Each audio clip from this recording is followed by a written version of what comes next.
Dictation start हो गई 3 second बाद।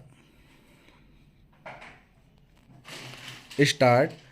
उत्तराखंड के हल्द्वानी में सरकारी जमीन पर से अतिक्रमण हटाने की कोशिश में जिस तरह हिंसा भड़क उठी और बड़े पैमाने पर पुलिसकर्मियों के घायल होने तथा हिंसा पर उतारू भीड़ पर गोली चलाने से 4 लोगों के मारे जाने की खबर आई, उससे अतिक्रमण रोकने के सरकारी प्रयासों पर एक बार फिर गहरा सवालिया निशान लगा है। स्टॉप।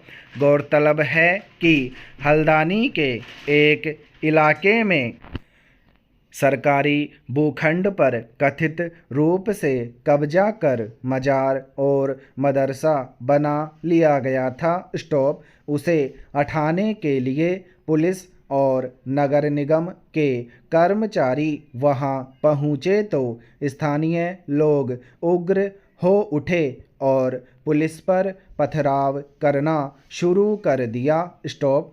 अब स्थिति यह है कि पूरे शहर में कर्फ्यू लगा दिया गया है। स्टॉप। वहां स्थिति तनावपूर्ण बनी हुई है। स्टॉप। इस बात की जांच होनी चाहिए कि भीड़ के उग्र और हिंसक होने के पीछे क्या कोई साजिश है। स्टॉप। इसी तरह पिछले वर्ष जनवरी में भी हल्द्वानी के ही एक इलाके में रेलवे की जमीन पर कब्जा कर बसी एक बस्ती को हटाने का अभियान चलाया गया था। स्टॉप। तब भी खासा हंगामा हुआ। स्टॉप। अतिक्रमण हटाने के विरोध में लोगों ने सर्वोच्च न्यायालय का दरवाज़ा खटखटाया और उस मामले को मानवीय करार देते हुए अदालत ने बेदखली पर रोक लगा दी थी। स्टॉप। हल्द्वानी में भी और भी ऐसी जगहें हैं, जहां लोगों ने अतिक्रमण कर बस्तियां या मकान दुकान बना ली हैं। स्टॉप। पैरा।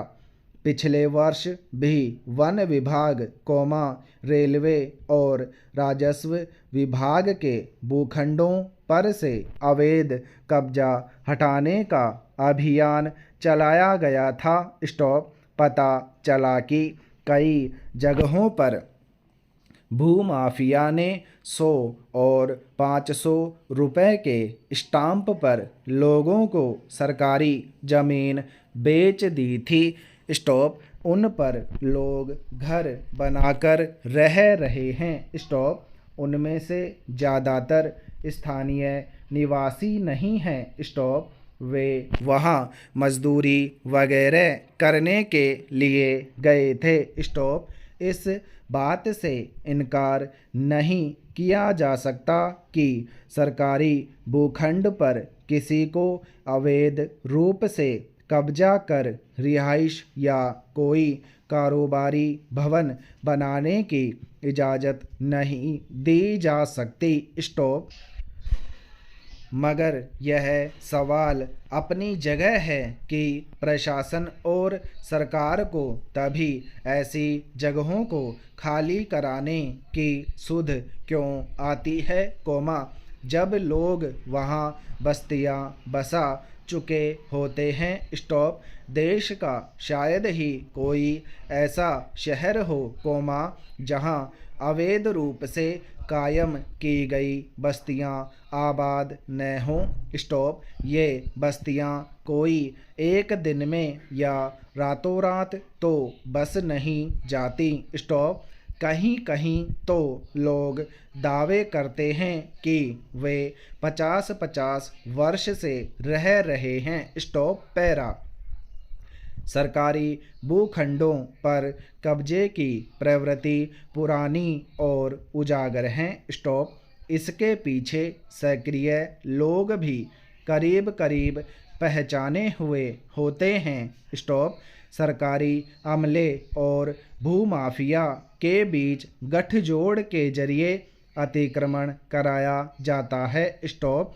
फरीदाबाद के वन क्षेत्र में वर्षों से आबाद हजारों लोगों की बस्ती को भी इसी तरह सर्वोच्च न्यायालय के आदेश पर हटाना पड़ा था। स्टॉप।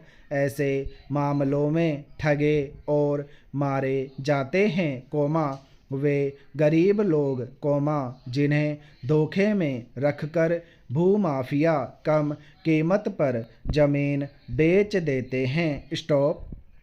यही नहीं, कई जगह तो बस्तियां बसने के बाद उनमें बिजली पानी की सुविधाएं भी सरकारी विभागों द्वारा उपलब्ध करा दी जाती है। स्टॉप। लोग राशन कार्ड, आधार पहचान पत्र जैसे दस्तावेज भी हासिल कर लेते हैं। स्टॉप। तब प्रशासन को यह जरूरी क्यों नहीं लगता कि वह वहां बस रहे लोगों को रोके। स्टॉप। किसी भी प्रकार के अतिक्रमण को हटाया ही जाना चाहिए, मगर उसका तरीका कानूनी होना चाहिए, ताकि हिंसा की नौबत न आने पाए। Stop para.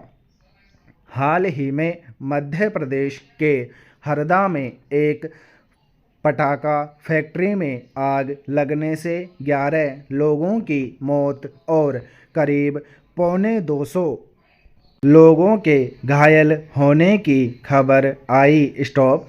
विस्फोट की आवाज़ कई किलोमीटर तक गई। स्टॉप। एक खबर के मुताबिक, कारखाने में 500 से ज़्यादा लोग काम करते थे। स्टॉप।